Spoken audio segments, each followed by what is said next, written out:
200 साल के colonial history में हमने दो तरह से रूल्स को देखा कि इंडिया को जब रूल किया जा रहा था तो ईस्ट इंडिया कंपनी के रूल करने का तरीका अलग था, वहीं द क्रोन के रूल करने का तरीका अलग था। इसीलिए जब कॉन्स्टिट्यूशनल इवोल्यूशन की बात की जाती है तो हम दो पार्ट्स में देखते हैं, एक 1773 टू 1858 जहां पे हम लोग ईस्ट इंडिया कंपनी किस तरह से रूल करती है वो देखते हैं, वहीं दूसरी तरफ हम लोग 1858 से टिल 1947 किस तरह से क्रोन रूल करता है वो हम लोग देखते हैं। और लास्ट क्लास तक में मैंने आपको इन डेप्थ बताया था कि कैसे हिस्टोरिकल इवोल्यूशन में 1773 से लेकर के 1858 तक कितने रिफॉर्म से लेकर के ईस्ट इंडिया कंपनी आती है, ईस्ट इंडिया कंपनी के रूल करने का तरीका क्या रहता है, ये सारी चीजें हम देख चुके हैं।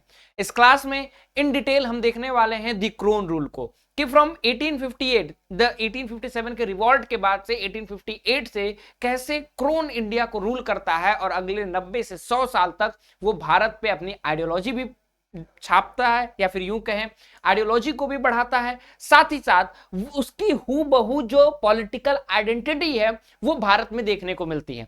कॉन्स्टिट्यूशनल डेवलपमेंट की बात करें तो अलग अलग कॉन्स्टिट्यूशनल प्रोविजंस, चाहे वो हमारे यहाँ पे ऑर्डिनेंस लाने की बात की गई हो या फिर बाइकैमरलिज्म की बात की गई हो या फिर reserve seat, transfer seat, current list या फिर किसी तरह की भी डेवलपमेंट्स हो, वो हमें अब देखने को मिलेंगे। इन सारी चीजों को इन डिटेल हम लोग पढ़ेंगे। तो स्वागत है आपका हमारे इस online learning platform CUET PG शिक्षा पे। उम्मीद करता हूं कि आप बढ़िया होंगे, मस्त होंगे और अपनी तैयारी को कर रहे होंगे। तो मैं आपको बता दूं कि इस सेशन हम सभी लोग मिल करके फ्री ऑफ कॉस्ट HUQP 18 यानी पॉलिटिकल साइंस का तैयारी करने वाले हैं। आपकी लाइव क्लासेस बहुत जल्दी स्टार्ट होगी। आप सबसे पहले हमारे CUET पीजी शिक्षा टेलीग्राम चैनल को ज्वाइन कर लीजिए, क्योंकि वहां पे मैं आपको अपने हैंड रिटन नोट्स साथ ही साथ बाकी भी रिसोर्सेज प्रोवाइड करूंगा, मॉक टेस्ट सीरीज वगैरह सारी चीजें हम आपको आगे प्रोवाइड करेंगे। तो इस चैनल को सब्सक्राइब कर लीजिए, क्योंकि आगे का रास्ता बहुत ही आसान और बहुत ही स्मूथ हम लोग चलने वाले हैं। तो बात करते हैं दी क्रोन रूल। अब क्रोन रूल के बारे में हम लोग बात करेंगे, उससे पहले हमें समझना होगा कि अभी तक का सिस्टम हमारा कैसे चल रहा था और अब जो सिस्टम है वो कैसे चलने वाला है। बहुत सारी डिफरेंसेस आने वाली हैं। जो लास्ट चार्टर आया था वो 1853 का हमारे पास लास्ट चार्टर आया था, 1853 का चार्टर था। और अभी तक टिल 1857 तक की बात करें तो ईस्ट इंडिया कंपनी भारत में कैसे रूल कर रही है। ईस्ट इंडिया कंपनी भारत में रूल कर रही है कुछ इस प्रकार। ईस्ट इंडिया कंपनी है, ठीक है, या फिर यूं कहें ये क्रोन है, ठीक है, ये क्रोन है जो कि जिसके द्वारा दिया गया जो रॉयल चार्टर है ईस्ट इंडिया कंपनी को, उसको राइट्स दे रहा है, ठीक है। वहां से दो चीजें निकल रही हैं, एक कोर्ट ऑफ डायरेक्टर्स, एक board of control. Court of directors basically commercial function करेंगे, वहीं बोर्ड ऑफ कंट्रोल जो है वो आपके कॉमर्शियल फंक्शन नहीं, वो आपके पॉलिटिकल अफेयर्स को देखेगा, ठीक है, पॉलिटिकल अफेयर्स को ये देखने वाला है। और इस तरह से आपका सिस्टम यहां पे चल रहा है। देन देयर कम्स 1857 का रिवोल्ट, 1857 की क्रांति या फिर यूं कहें फर्स्ट वॉर ऑफ इंडिपेंडेंस आता है। जब ये फर्स्ट वॉर ऑफ इंडिपेंडेंस आता है और ईस्ट इंडिया कंपनी इसको क्रश भी कर पाती है, इसको दबा भी पाती है, लेकिन कहीं ना कहीं ब्रिटेन की पार्लियामेंट को लगता है नाउ वी शुड कम इन। कहते हैं ना कि जब जंगल के सारे या फिर यूं कहें उस चेस में जब सारे लोग मर जाते हैं तो आखिरकार मंत्री या फिर राजा को आना पड़ता है। तो जब इस ब्रिटेन की पार्लियामेंट को, क्रोन को रियलाइज हो गया कि आखिरकार ईस्ट इंडिया कंपनी है तो एक ट्रेडिंग कंपनी, वो बेसिकली ट्रेड ओरिएंटेड ही रह पाएगी। कहते हैं कि इतिहास में सबसे जो पॉलिटिकल में या फिर यूं कहें पॉलिटिक्स में सबसे इंपॉर्टेंट है कि पॉलिटिक्स करना। कहते हैं कि कांग्रेस सबसे पुरानी पार्टी है यहां पे, उसका इंपैक्ट हमें हर जगह दिखता है। किस तरह से दिखता है, किस तरह से नहीं दिखता है, वो लोग हम लोग डिटेल में आगे बात करेंगे।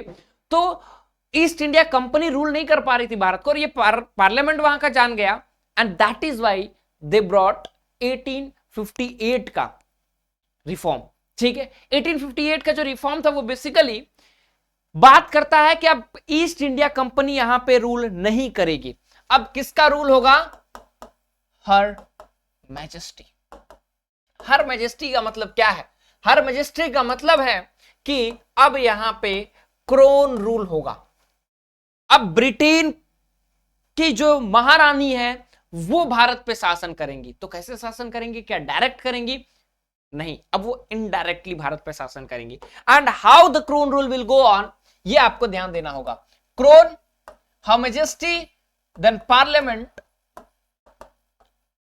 ये रहा उनका पार्लियामेंट। अब इससे दो तरह से किया गया कि भैया अब जो है एक हम लोग इंडिया में जो गवर्नर जनरल ऑफ इंडिया है, गवर्नर जनरल ऑफ इंडिया, इसको लग रहा है कि ये बहुत बड़ा आदमी है, गवर्नर जनरल ऑफ इंडिया, काटो इसको। अब क्या रहेगा? अब रहेगा यहां पे वाइस रॉय। और पहले वाइस रॉय कौन बनते हैं? Lord Canning. He becomes the first vice Roy. ठीक है, अब पार्लियामेंट में गवर्नर जनरल ऑफ इंडिया हट गया, वाइस रॉय। एक पार्लियामेंट में एक अलग से, जो कि विदेश में, इंग्लैंड में रह करके, ब्रिटेन में रह करके भारत पे नजर रखेगा, एक नया मंत्रालय बनाया गया। और वो, या फिर यू कहें सेक्रेटेरिएट बताया गया। ठीक है, secretary for state of India. ठीक है, secretary of state for India, एक नया बनाया गया पद, एक नया बनाया गया चेयर। और इनको दिया जाएगा 15 मेंबर्स की काउंसिल। ये ब्रिटेन में रह करके, अवे रह करके भारत में कैसे शासन करना है बताएंगे। और आपको पता है कि 1853 में क्या था? अगर हम बात करें तो 1853 में कैसे शासन चल रहा है? 1853 में कैसे शासन चल रहा है? ईस्ट इंडिया कंपनी है, ठीक है, गवर्नर जनरल ऑफ इंडिया है, गवर्नर जनरल ऑफ इंडिया की एग्जीक्यूटिव काउंसिल है और लेजिस्लेटिव काउंसिल है। और ये लेजिस्लेटिव काउंसिल जो है, इसी को हम क्या कह रहे हैं? इस लेजिस्लेटिव काउंसिल को ही हम लोग क्या कह रहे हैं? इस लेजिस्लेटिव काउंसिल को ही हम लोग कह रहे हैं इंडियन लेजिस्लेटिव काउंसिल। यही बाद में भारत का पार्लियामेंट बनने वाला है। ठीक है, ये भारत का बाद में पार्लियामेंट बनने वाला है। ठीक है, पार्लियामेंट बनने वाला है। ठीक है, अब बेसिकली यहां पे क्या हुआ? यहां पे जो है गवर्नर जनरल ऑफ वाइसरॉय में बदल गया और इसके पास एग्जीक्यूटिव काउंसिल 6 लोगों की, ठीक है, एंड देन इसके पास लेजिस्लेटिव काउंसिल अपनी है। ठीक है, लेजिस्लेटिव काउंसिल, एग्जीक्यूटिव काउंसिल, दो अलग अलग काउंसिल है। Secretary of state for India है और इनके 15 मेंबर की काउंसिल। ये लोग मिलकर के भारत को अब रूल करने वाले हैं। ये डायरेक्ट ये भारत में रह करके, इंडिया में रह के रूल करेंगे और ये फिर विदेश में रह करके। अब बदलाव जो होगा वहां कहां पे होंगे? इसमें बस चेंजेस होंगे। ठीक है, क्या होगा? जो चेंजेस होंगे वो इसमें होंगे। तो 1850 एक्ट का जो एक्ट है उसको एक्ट ऑफ गुड गवर्नेंस कहते हैं, गुड गवर्नेंस कहते हैं, या फिर good government act of India कहते हैं। इंपॉर्टेंट है। ठीक है, India to be governed in the name of crown through secretary of state for India. ठीक है, एक नया बनाया गया। फीचर्स क्या थे? Governor general of India now designated as a viceroy of India और direct representative of the crown. कि भैया क्रोन है, ठीक है, अब इस क्रोन से 2 लोग आ गए। एक तो वाइस रॉय आ गया और दूसरा पार्लियामेंट, एंड देन पार्लियामेंट से secretary of state for India आ गया। ऐसे रूल होगा। ये जो वाइस रॉय है डायरेक्ट इसका कनेक्शन हो गया यहां से, या फिर करेक्ट सेक्शन में लोगे तो आपको पता है कि मोनार्की वहां पे नॉमिनल ही हेड है, तो क्रोन, पार्लियामेंट, देन वाइसरॉय वगैरह आ गया। ठीक है, अब कहता है Indian system of double government started with in the Pitt's India act. जो पिट्स इंडिया एक्ट में board of control and court of जो board of control and court of directors बना था, 2 अलग अलग कॉमर्शियल फंक्शन, देन आपका political affairs, ये अब नहीं रहेगा। ठीक है, सेक्रेटरी ऑफ स्टेट जो है, new office was created. He was member of British cabinet. ठीक है, ब्रिटिश का जो कैबिनेट था, मंत्रिमंडल था, उसका मेंबर था। Hence responsible for the British parliament. ये जो है किसके लिए रिस्पॉन्सिबल था? इसके लिए। इसके पास 15 मेंबर की काउंसिल थी जिसको इंडियन काउंसिल कहा जाता है, to assist secretary of state जो चेयरमैन था। ठीक है, उसको एडवाइस करने के लिए। ठीक, कहता है अब 1861 की बात करते हैं। ठीक है, 1858 में जो है ज्यादा चेंजेस नहीं किए गए। ठीक है, 1861 में आते हैं। 1861 बेसिकली अब धीरे धीरे देखना यहां से पावर डिसेंट्रलाइज्ड होते जाएगा। जो हम ईस्ट इंडिया कंपनी रूल में देखते हैं कि पावर सेंट्रलाइज्ड होके पार्लियामेंट अपने पास खींचता है, यहां पे पावर जो है नीचे जाते रहता है। 1935 में देखेंगे पूरी तरह से पावर डिसेंट्रलाइज्ड हो जाता है। अब इस एक्ट में क्या है, कहता है the beginning of representative institution in India, Bharat में रिप्रेजेंटेटिव इंस्टीट्यूशन की शुरुआत यहां से होने लगती है। कैसे?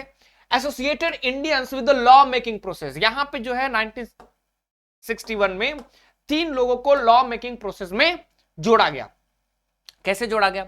Legislative devolution, restored legislative powers to Madras and Bombay. याद है आपको कि मैड्रास और बॉम्बे इन दोनों का जो है लेजिस्लेटिव पावर छीन लिया जाता है और इसको अभी लेजिस्लेटिव पावर वापस 1961 में दे दिया जाता है। Viceroy to nominate these as non officials to Indian legislative council. Viceroy जो है कुछ नॉन ऑफिशियल को इंडियन लेजिस्लेटिव काउंसिल, मतलब कि ये जो है, ये जो लेजिस्लेटिव काउंसिल है यहां पे, ठीक है, वॉइस रॉय की लेजिस्लेटिव काउंसिल है, इसमें 3 लोगों को ये नॉमिनेट करने वाले हैं। ठीक है, कहता है Indian legislative council no real power, कोई रियल पावर नहीं होगा। No control over budget, cannot discuss भी नहीं कर सकते, कंट्रोल भी नहीं कर सकते, कुछ नहीं कर सकते। Give recognisation to portfolio system, यहां पे पोर्टफोलियो सिस्टम को क्या किया गया? रिकॉग्नाइजेशन दिया गया। इंपॉर्टेंट है कि पोर्टफोलियो सिस्टम का क्या है, शुरुआत यहां से हुआ by Lord Canning in 1859। Member of governor general in council, जो गवर्नर जनरल की काउंसिल है, executive council, were made in charge of departments. ठीक है, इसमें डिपार्टमेंट्स के इंचार्ज बनाए गए and were authorised to issue final order on behalf of the council department. ठीक है, कि आप अपने डिपार्टमेंट के आधार पर फाइनल आंसर कर सकते हैं। ठीक है, empowered viceroy to issue ordinance. यहां से इंपॉर्टेंट चीज क्या है? इंपॉर्टेंट चीज ये है 1861 से beginning of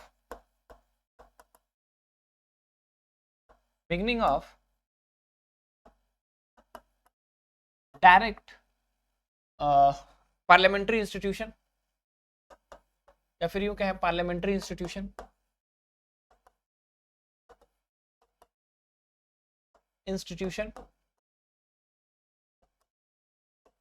ठीक है, आफ्टर दैट हम कह सकते हैं ordinance power to viceroy, viceroy को ऑर्डिनेंस पावर दिया गया। देन यहां पे हम पोर्टफोलियो सिस्टम, पोर्टफोलियो सिस्टम यहीं से चालू होता है। 3 इंडियंस नॉमिनेटेड, 3 लोगों को जो है नॉमिनेट किया गया यहां पे। ठीक है, लेजिस्लेटिव काउंसिल में 3 इंडियंस, ठीक, 3 Indians nominated in Indian Legislative Council,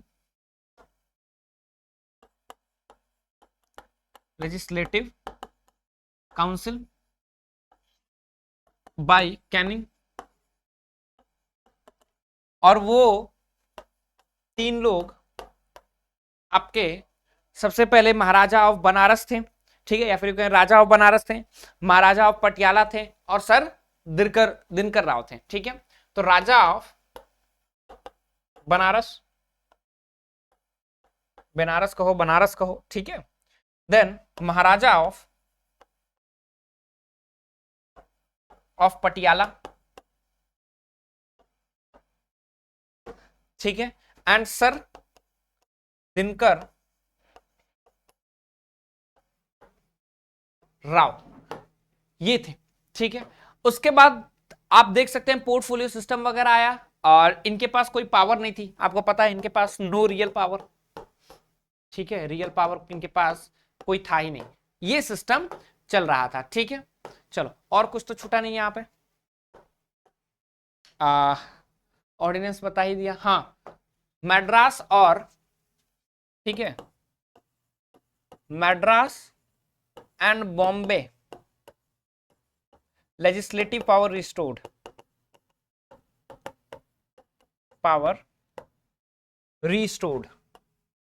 उसको रिस्टोर कर दिया गया। ठीक है, आगे बढ़ते हैं। ठीक, कहता है 1892 का पीरियड क्या है? अब बेसिकली 1892 का वो पीरियड है जहां पे मॉडरेट्स अब अपनी बात मनवाना चाहते हैं। ठीक है, मॉडरेट्स जो है क्या करना चाहते हैं? अपनी बात जो है वो मनवाना चाहते हैं। ठीक है, और यहां से जो है कहें तो पार्लियामेंट्री डेमोक्रेसी की भी शुरुआत होती है, ठीक है, और इनडायरेक्ट इलेक्शंस भी की बात की जाती है, ठीक है। सो इंडियन काउंसिल एक्ट 1892 की अगर हम लोग बात करें तो 1892 में, इंडियन काउंसिल एक्ट 1892 में बहुत सारे बदलाव किए गए, ठीक है। आपको पता है 1892 वॉइस रॉय है, अभी तक क्या चल रहा है, इनकी एग्जीक्यूटिव काउंसिल है,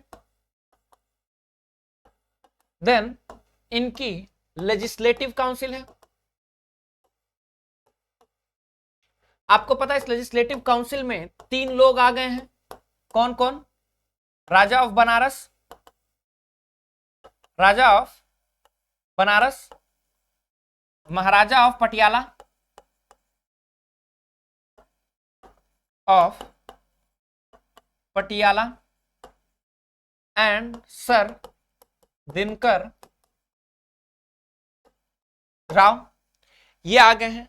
अब इस लेजिस्लेटिव काउंसिल में, जो लेजिस्लेटिव काउंसिल थी, इसकी 2 भाग हैं, कौन कौन सा, एक सेंट्रल जो केंद्र में कानून बना रहा है, एक प्रोविंस में भी, मद्रास, बॉम्बे, ठीक है, मद्रास, बॉम्बे, बंगाल, अब बंगाल को भी लाया गया, नॉर्थ वेस्ट प्रोविंस को भी लाया गया, ठीक है। नए नए यहाँ पे काउंसिल बनाए गए, नए नए मतलब एरिया, नए नए जगह बनाए गए, जैसे कि आप देखो ना, यूपी की लेजिस्लेटिव काउंसिल है, चेन्नई की लेजिस्लेटिव काउंसिल है, मतलब तमिलनाडु की है, तेलंगाना की लेजिस्लेटिव काउंसिल है, इसी तरह अब लेजिस्लेटिव काउंसिल रीस्टोर किया गया ठीक है, पिछले बार में रीस्टोर किया गया, अब कुछ लेजिस्लेटिव काउंसिल बढ़ाए भी गए।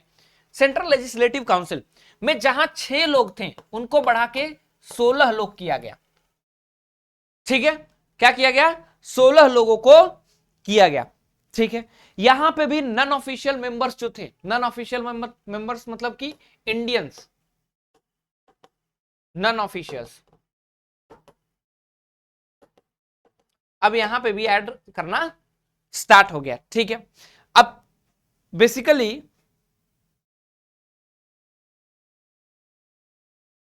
ठीक है, डन है। तो बेसिकली अब यहां पे ऑफिशियल नॉन ऑफिशियल मेंबर्स आने लगे, मतलब कि इंडियंस को नॉमिनेट, जो देखो इंडियंस जो नॉमिनेट किए जाते थे ना, उनको नॉन ऑफिशियल्स कहा जाता था, ठीक है। तो नॉन ऑफिशियल्स को ये कम रखते थे कि बजट प्रोजेक्ट में इनको डिस्कस करने का मौका नहीं मिल रहा है, ये कम भी रहेंगे, और जब ज्यादा रहेंगे, मेजोरिटी में रहेंगे, तो कोई भी मान लो मेजोरिटी वाला बोल रहा है ये काम नहीं होगा और उसके पास वो पावर ही नहीं है, तो किस फायदा का मेजोरिटी, तो उसको माइनॉरिटी में ही रखते थे, ऑफिशियल मेजोरिटी उन्हीं लोगों के पास रहती थी। तो अब ये सिस्टम चल रहा है, ठीक है। क्या है, the act made limited and indirect provisions for elections filling non official seats, ठीक है, in central and provincial legislative central और प्रोविंशियल लेजिस्लेटिव में नॉन ऑफिशियल सीट्स लाई गई। Word election was not used, election word use नहीं हुआ। Process was officially described as nomination, process को nomination ये लोग बताते हैं। Indian national congress was formed in 1885, it demanded reforms in council act and was passed responsible to that, ठीक है, कि क्योंकि उन्होंने डिमांड किया इसलिए मॉडरेट्स को खुश करने के लिए ये चीज लाई गई, ठीक है। फीचर्स क्या था, increase non official in central and provincial legislative council, अभी तक 3 ही लोग थे, अब यहां से इनकी संख्या बढ़ाएगी नॉन ऑफिशियल्स की, ठीक है। Increase function of these council, example discuss and ask question, ठीक है, कि अब आप क्वेश्चन पूछ सकते हैं और डिस्कस कर सकते हैं, उससे ज्यादा नहीं, उससे पहले आप डिस्कस भी नहीं कर सकते थे, क्वेश्चन भी नहीं पूछ सकते थे। Some nominations to central legislative by viceroy में central legislative on recommendation of the Bengal chamber of commerce, principle of representation of the introduction, ठीक है। बंगाल चैम्बर ऑफ कॉमर्स वगैरह से क्या होता है, आप जो है नॉमिनेट कर सकते हैं, ठीक है। इंडियन काउंसिल एक्ट 1992 में supplementary could not be asked, ठीक है, लिमिटेशंस क्या थे, सप्लीमेंट्री एक क्वेश्चन पूछ लिए उसके बाद दोबारा नहीं पूछ सकते, वोटिंग नहीं कर सकते बजट में, गवर्नमेंट मेजोरिटी में इंटैक्ट थी और गवर्नमेंट मेजोरिटी में काम कर रही थी, ठीक है। अब इंडियन काउंसिल एक्ट 119, ठीक है, इंडियन काउंसिल एक्ट 119 में अब ये लोग क्या कर रहे हैं ये देखो, ठीक है, देखो Indian council act, council act 1909, अब बैकग्राउंड समझो क्या है, बैकग्राउंड यहां पे लिखता हूं, बैकग्राउंड समझो क्या है, ठीक है। बंगाल का भी डिवीजन हुआ है, किस आधार पे बंगाल का डिवीजन हुआ है, हिंदू एंड मुस्लिम के आधार पे। मुस्लिम लीग बन गया है मुसलमानों के लिए, याद है ना, 1906 में मुस्लिम लीग बन जाता है, ठीक है, मुसलमानों के लिए मुस्लिम लीग भी बन गया, तब बीच बोआ जा चुका है, ठीक है। और इस तरह से ये लोग क्या करते हैं, ये इस तरह से ये लोग काम करना स्टार्ट करते हैं, ठीक है। अब बेसिकली जब 1909 आता है तो इसको 1909 को हम लोग कहते हैं यहां से जो कॉम्युनल, ठीक है, जो सेपरेट इलेक्टोरेट है, जो कॉम्युनल बीज है, वो यहां पे बो दिया जाता है। जो सांप्रदायिक बीज है कि आप किस संप्रदाय से जुड़े हुए हैं, वो बोया जाता है, क्योंकि स्टार्ट ऑफ कॉम्युनल इलेक्टोरेट जो है वो यहीं से होता है। कब से स्टार्ट होता है, स्टार्ट ऑफ कॉम्युनल, क्वेश्चन आता है, कॉम्युनल इलेक्टोरेट, ठीक है, यहां से क्या स्टार्ट होता है, कॉम्युनल इलेक्टोरेट जो है वो स्टार्ट होता है। और जो लॉर्ड मिंटो हैं उनको फादर ऑफ कॉम्युनल इलेक्टोरेट भी कहते हैं, ठीक है, Lord Minto father of communal electorate कहते हैं, ठीक है। अब ये काउंसिल में चीजें कैसे चल रही हैं, इंडियन काउंसिल एक्ट में ये कहते हैं कि भैया अब जो ये वाइस रॉय है,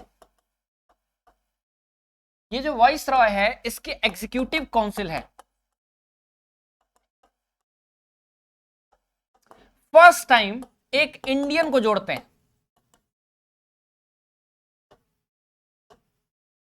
एडेड, फर्स्ट टाइम ये क्या करते हैं, एक इंडियन को ऐड करते हैं, एसपी सिन्हा, सत्येंद्र प्रसाद सिन्हा को एक लॉ मेंबर के तौर पे यहां पे ऐड करते हैं। एग्जीक्यूटिव काउंसिल समझो आज के एग्जीक्यूटिव जो होते हैं उस तरह से, ठीक है, जैसे होम मिनिस्टर वगैरह हुए, तो ऐसे थोड़ा बहुत पार्लियामेंट आप समझ लीजिए, ठीक है। तो एग्जीक्यूटिव लॉ मेंबर के तौर पे सत्येंद्र प्रसाद, ठीक है, सत्येंद्र प्रसाद जी को बेसिकली ये लोग एज अ लॉ मेंबर, ठीक है, इनको एज अ लॉ मेंबर जो है एड ऑन किया जाता है, ठीक है, सत्येंद्र प्रसाद जी को एज अ लॉ मेंबर इनको एड ऑन किया जाता है। यहां पे जो वाइसरॉय की लेजिस्लेटिव काउंसिल है, इंडिया की जो लेजिस्लेटिव काउंसिल है, अब ये देखो कैसे बढ़ रही है, ठीक है, पार्लियामेंट में कैसे ये चेंज हो रही है। अब तक 16 लोग थे इस लेजिस्लेटिव काउंसिल में, जो सेंट्रल लेजिस्लेटिव काउंसिल है और जो प्रोविंशियल लेजिस्लेटिव काउंसिल है, ठीक है, इसमें क्या क्या बदलाव हुए ये देखो। सेंट्रल लेजिस्लेटिव काउंसिल में 16 से इसको 60 कर दिया जाता है, कितना किया जाता है, 16 से बढ़ा करके इसको 60 कर दिया जाता है, लेकिन अभी भी ऑफिशियल मेजोरिटी किसके पास है, उन्हीं लोगों के पास है, ठीक है, ब्रिटिशर्स के पास है। प्रोविंशियल में बेसिकली अब ऑफिशियल मेजोरिटी किसको दे देते हैं, ऑफिशियल मेजोरिटी अब यहां पे नॉन ऑफिशियल्स को दे देते हैं, ठीक है, जो मेजोरिटी है किसके पास है, नॉन ऑफिशियल मेजोरिटी, और यहां पे ऑफिशियल की ही मेजोरिटी है, जो उनके लोग हैं उन्हीं की मेजोरिटी है। अब यहां पे जो स्टार्ट होता है वो कॉम्युनल इलेक्टोरेट, जिसको हम लोग कहते हैं सेपरेट इलेक्टोरेट, वो स्टार्ट होता है, ठीक है। अब सेपरेट इलेक्टोरेट का मतलब क्या है कि जो मुस्लिम्स हैं उनको कहा जाता है कि मुस्लिम जहां से इलेक्शन कंटेस्ट करेंगे वहां पे बस मुस्लिम्स ही मुस्लिम जहां से इलेक्शन कंटेस्ट करेंगे बस वहां पे मुस्लिम ही क्या करेंगे, वोट करेंगे, ठीक है। अब 1919 एक्ट को हम लोग एक और नाम से जानते हैं, लॉर्ड मॉर्ले मिंटो रिफॉर्म, इसको हम लोग किस एक और नाम से जानते हैं, ठीक है, मॉर्ले मिंटो रिफॉर्म, ठीक है। अब मॉर्ले और मिंटो रिफॉर्म क्यों कहा जाता है, मिंटो भारत के वाइसरॉय और ये सेक्रेटरी ऑफ स्टेट थे, ठीक है, इसलिए इसको मॉर्ले मिंटो रिफॉर्म भी कहा जाता है, याद रखिएगा। मॉर्ले क्या थे, सेक्रेटरी ऑफ स्टेट थे, और मिंटो वाइसरॉय थे, that is why it is known as Morley Minto reform, ठीक। चलो अब इंडियन काउंसिल एक्ट 1909 में पढ़ते हैं, also called Morley Minto reform act legalised communalism. यहाँ क्या हुआ, कम्युनलिज्म स्टार्ट हुआ, इसलिए लॉर्ड मॉर्ले को क्या कहा जाता है, मॉर्ले को फादर ऑफ कम्युनलिज्म कहा जाता है इन इंडिया। ठीक है। 1906 में group of Muslim elites Simla deputation Aga Khan met Lord Minto and demanded separate electorate guaranteed in this act. ठीक है। फीचर्स क्या है? Increase side of central and provincial legislative की साइज ये बढ़ाते हैं। ऑफिशियल मेजोरिटी सेंटर में रहता है but non official majority province में दे देते हैं। ठीक है। पावर ऑफ लेजिस्लेचर जो है वो और बढ़ा देते हैं कि आप अब तक सप्लीमेंट्री क्वेश्चन नहीं पूछ सकते थे, अब आप सप्लीमेंट्री क्वेश्चन भी पूछेंगे। फर्स्ट टाइम जो एग्जीक्यूटिव काउंसिल है गवर्नर जनरल की नहीं, एग्जीक्यूटिव काउंसिल ऑफ गवर्नर मतलब कि वाइस रॉय, ठीक है, वाइस रॉय, उसमें सत्येंद्र प्रसाद सिन्हा को ऐड किया जाता है लॉ मेंबर के आधार पे। System of communal representative separate electorate to central legislative add किया जाता है। ठीक है। क्या है? सेंट्रल लेजिस्लेटिव में कम्युनल रिप्रेजेंटेटिव ऐड किया जाता है। Only Muslims can vote. Communal representative का मतलब है कि जहां पे इलेक्शन कंटेस्ट करेंगे बस मुस्लिम वोट करेंगे। Also provide for separate representation for chambers of commerce. ठीक है। कॉमर्स चैम्बर जो हुआ यूनिवर्सिटी हुआ उनके लिए सेपरेट रिप्रेजेंटेशन अब यहाँ पे एड ऑन होता है। ठीक है। अब फिर आता है मॉन्टेगू चेम्सफोर्ड रिफॉर्म। अब गवर्नमेंट ऑफ इंडिया एक्ट 1919 को हम लोग क्या कहते हैं? Montagu Chelmsford reform. अब इसको मॉन्टेग्यू चेम्सफोर्ड रिफॉर्म क्यों कहते हैं? मॉन्टेग्यू क्या है? बेसिकली मॉन्टेग्यू की अगर हम लोग बात करें ये तो सेक्रेटरी ऑफ स्टेट है और चेम्सफोर्ड जो है ये क्या है? वाइसरॉय भारत के रहते हैं, इसलिए मॉन्टेग्यू चेम्सफोर्ड रिफॉर्म हम लोग कहते हैं। अब यहां पे एक और चीज ध्यान दीजिएगा कि ये कब आया है? 1919 में वर्ल्ड वॉर 1 चल रहा है। अब वर्ल्ड वॉर 1 क्या है? वुड्रो विल्सन चेयर बैठता है। वुड्रो विल्सन चेयर का मतलब है कि अब लीग ऑफ नेशन बनेगा, लीग ऑफ नेशंस बनेगा। लीग ऑफ नेशन में बात होगी कि सारे देश एक साथ सहायता के साथ चलेंगे, लड़ाई झगड़ा अब नहीं होगा, वॉर वगैरह नहीं होगा, ये सारी चीजें क्या है? वो सारी चीजें होंगी। वहीं पे हम देखें तो खिलाफत मूवमेंट भी चलता है कि ऑटोमन टर्क में जो खलीफा है उनकी पावर को ब्रिटेन खत्म कर रहा है, खिलाफत मूवमेंट चलता है। आप देखें होम रूल जो मूवमेंट है वो भारत में स्टार्ट हो जाता है। तो अलग अलग तरीके से जो है अलग अलग चीजें होने लगती हैं। ठीक है। और यहां पे अब देखो 1909 1919, अब फिर आपको 1935 का अगला आएगा वो सबसे इंपॉर्टेंट है। ठीक है। तो ये अब क्या है कि 1919 में बेसिकली मॉन्टेगू चेम्सफोर्ड रिफॉर्म कहते हैं। फर्स्ट टाइम क्या होता है? डायरेक्ट इलेक्शन और बाई कैमरलिज्म यहां पे आता है। बाई कैमरलिज्म का मतलब क्या है? Upper house and lower house आता है। क्या आता है? Upper house and lower house आता है। अपर हाउस का मतलब क्या होता है? Lower house Lok Sabha, upper house Rajya Sabha. तो अब तरफ से जो आपके चलने वाली है चीजें वो अलग तरीके से चलने वाली हैं। कैसे चलने वाली हैं? अब आपकी जो चीज चलेगी वो यहां पे मोनार्क है, वाइस रॉय है, इसका एग्जीक्यूटिव लेजिस्लेटिव काउंसिल है, काउंसिल लेजिस्लेटिव काउंसिल जो कानून बनाएगी। ठीक है। इस लेजिस्लेटिव काउंसिल में 2 काउंसिल है, एक केंद्र लेवल पे जो बनाएगी कानून सेंट्रल लेवल पे, सेंट्रल लेजिस्लेटिव काउंसिल, और एक प्रोविंस लेवल पे जो बनाएगी प्रोविंशियल लेजिस्लेटिव काउंसिल। कह रहा जो सेंट्रल लेजिस्लेटिव काउंसिल है उसमें 2 हाउस जोड़ा गया, upper house and lower house. ठीक है। जो प्रोविंस है, ठीक है, वहां पे ये नहीं किया गया। प्रोविंस में सबसे बड़ा जो बदलाव किया गया वो क्या किया गया? जो प्रोविंशियल लेवल है यहां पे जो सब्जेक्ट्स हैं, एडमिनिस्ट्रेटिव सब्जेक्ट्स हैं, उसको 2 भागों में बांट दिया गया।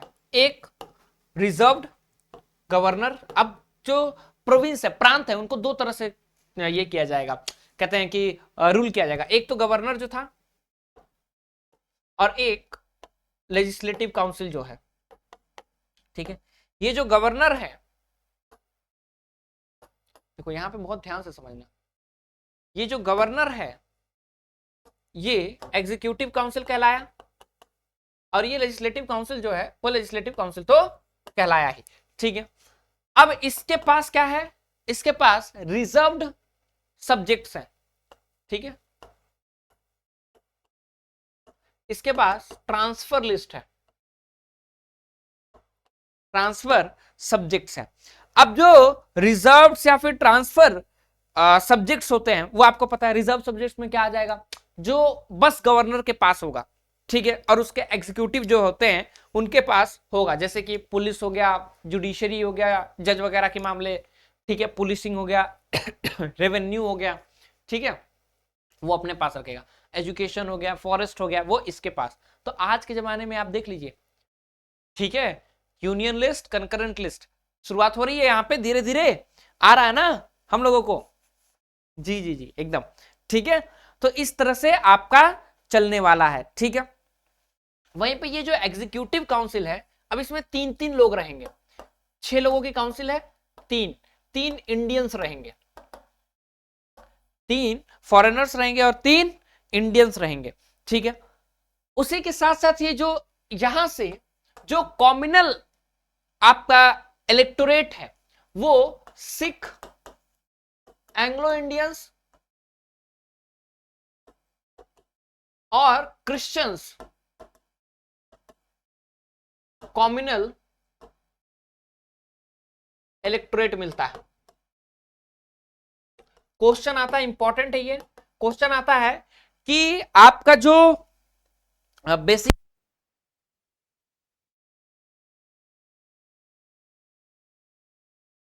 क्या होता है कि आपका यहां पे, ठीक है, सिख को, एंग्लो इंडियंस को और क्रिश्चियंस को कब कॉम्युनल इलेक्टोरेट मिलता है, तो इनको 1919 में मिलता है, 1909 में नहीं, 1909 में बस स्टार्ट होती है मुस्लिम्स के साथ, ठीक है। और एंग्लो इंडियंस एंड यूरोपियंस भी आप रख लीजिएगा, ठीक है। इंडियन क्रिश्चियंस याद रखिएगा, Anglo Indian, Indian Christians and Europeans जो है, ठीक है, एंग्लो इंडियंस एंड यूरोपियंस, इन सभी लोगों को मिलने लगता है, ठीक है। बाकी फीचर्स हम लोग देख लेते हैं। Reforms were in responsible for home rule movement, home rule movement के बारे में, womens for the first time got right to vote, यहाँ पे इंपॉर्टेंट है, वेरी वेरी वेरी इंपॉर्टेंट, कि वुमेन्स जो है राइट टू वोट कब मिलता है, 1919 से मिलना स्टार्ट होता है, ठीक है। उसके बाद गवर्नमेंट ऑफ इंडिया एक्ट में separate centre and province subject for law making, centre और प्रोविंस सब्जेक्ट के लिए अलग लॉ मेकिंग हुआ। Provincial subject were divided into transferred and administered by governor, जो ट्रांसफर्ड होंगे वो जो प्रोविंस में सब्जेक्ट्स थे वो transferred governor with the aid of administration of the ministers who were responsible for the legislative assembly, reserved seat by the governor and his executive। तो जो यहाँ पे प्रोविंस था, यहाँ पे प्रोविंस में देख रहे लेजिस्लेटिव काउंसिल में ट्रांसफर सब्जेक्ट, यहाँ पे ये जो गवर्नर है वो इनके प्रति रिस्पॉन्सिबल नहीं था ये, लेकिन लेजिस्लेटिव काउंसिल क्या थी, रिस्पॉन्सिबल थी, कि कुछ भी करेगी तो गवर्नर से परमिशन लेकर के करेगी, और इसके पास ओवर राइडिंग पावर है, पावर है, जैसे बिल पे वीटो लगता है ना, उस टाइप का पावर इसके पास था, ठीक है। तो वहीं लेजिस्लेटिव असेंबली में lower house majority of members in both the houses were directly elected, ठीक है, दोनों house, lower house upper house आता है, majority of member directly elected थे। काउंसिल ऑफ स्टेट में tenure 5 years and had only male members, ठीक है, council of state में 5 ईयर का जो है और बस मेल मेंबर्स रहेंगे, ठीक है। 3/6 members of the voice of executive, जो 3/6 में से जो है other than commander in chief were to be Indian, कि अब 6 लोग में से 3 लोग क्या होंगे, 6 लोग में से 3 लोग अब इंडियन होने वाले हैं, ठीक है। उसके बाद extended communal representation, Sikh Christian के लिए न्यू ऑफिस बना, हाई कमिश्नर लंदन में रहेगा, ठीक है, जैसे राजदूत वगैरह होते हैं, ठीक है। Provided for public service commissioner, ठीक है, central PCS in 1926, separate centre and province budget, केंद्र का राज्य का बजट अलग हो गया, इंपॉर्टेंट है। अब सेक्रेटरी ऑफ स्टेट जो है वो भारत के रेवेन्यू से पे किया जाएगा, ठीक है, भारत के ही रेवेन्यू से क्या होगा, पे किया जाएगा, ठीक है। चलो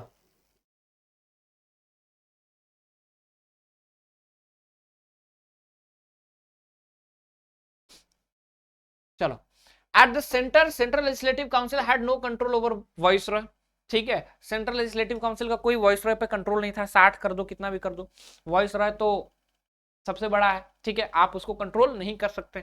at the level of province division of budgets were subjects were irrational unworkable, कि बजट्स आप सब्जेक्ट्स को भी बांट दीजिए लेकिन कोई फायदा नहीं है। अब बात करते हैं गवर्नमेंट ऑफ इंडिया एक्ट 1935, जो कि आखिरी गवर्नमेंट ऑफ इंडिया एक्ट है। ठीक है, अब गवर्नमेंट ऑफ इंडिया एक्ट क्यों आया ये आपको समझना पड़ेगा। ठीक है, अब समझो हुआ क्या 1919 में। ठीक है, हो क्या रहा है 1919 में आता है गवर्नमेंट ऑफ इंडिया एक्ट 1919। ठीक है, उसके बाद आपको पता होगा कि अलेक्जेंडर कमेटी बनती है। ठीक है, मूडी मैन कमेटी भी हम लोग कहते हैं। ठीक है, अलेक्जेंडर मूडी मैन कमेटी। अब ये कमेटी का काम क्या है? इस कमेटी का काम रहता है कि आपको किसी भी हालत में डायरकी कैसे काम कर रहा है। ठीक है, भारत में जो डायरकी है वो कैसे काम कर रहा है वो आपको ध्यान देना है। ठीक है, जस्ट वेट कीजिएगा, किसका मैसेज है? ठीक है,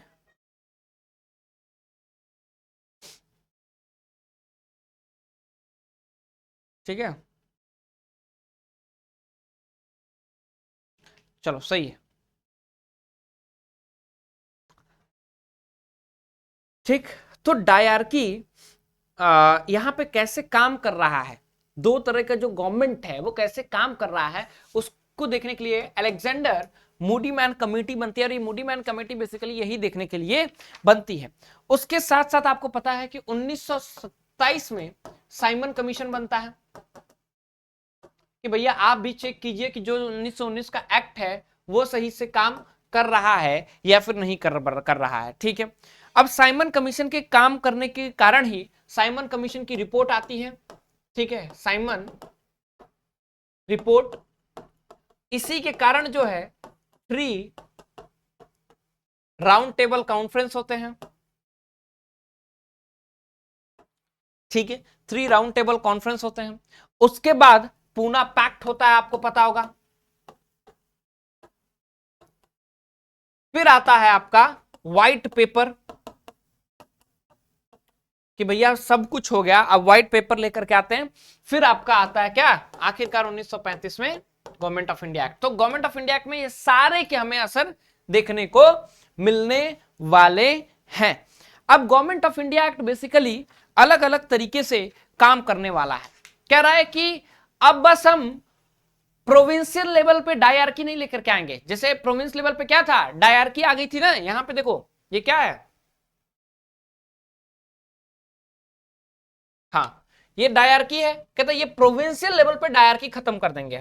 हम क्या करेंगे, हम जो है सबसे पहले ये क्या काम करेगा, वाइस रॉय, एग्जीक्यूटिव काउंसिल,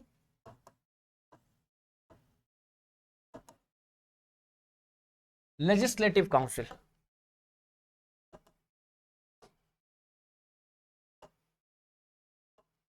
अब यहां पे हम लोग धीरे धीरे क्या करने जा रहे हैं, अब हम यहां पे धीरे धीरे चेंजेस करने जा रहे हैं।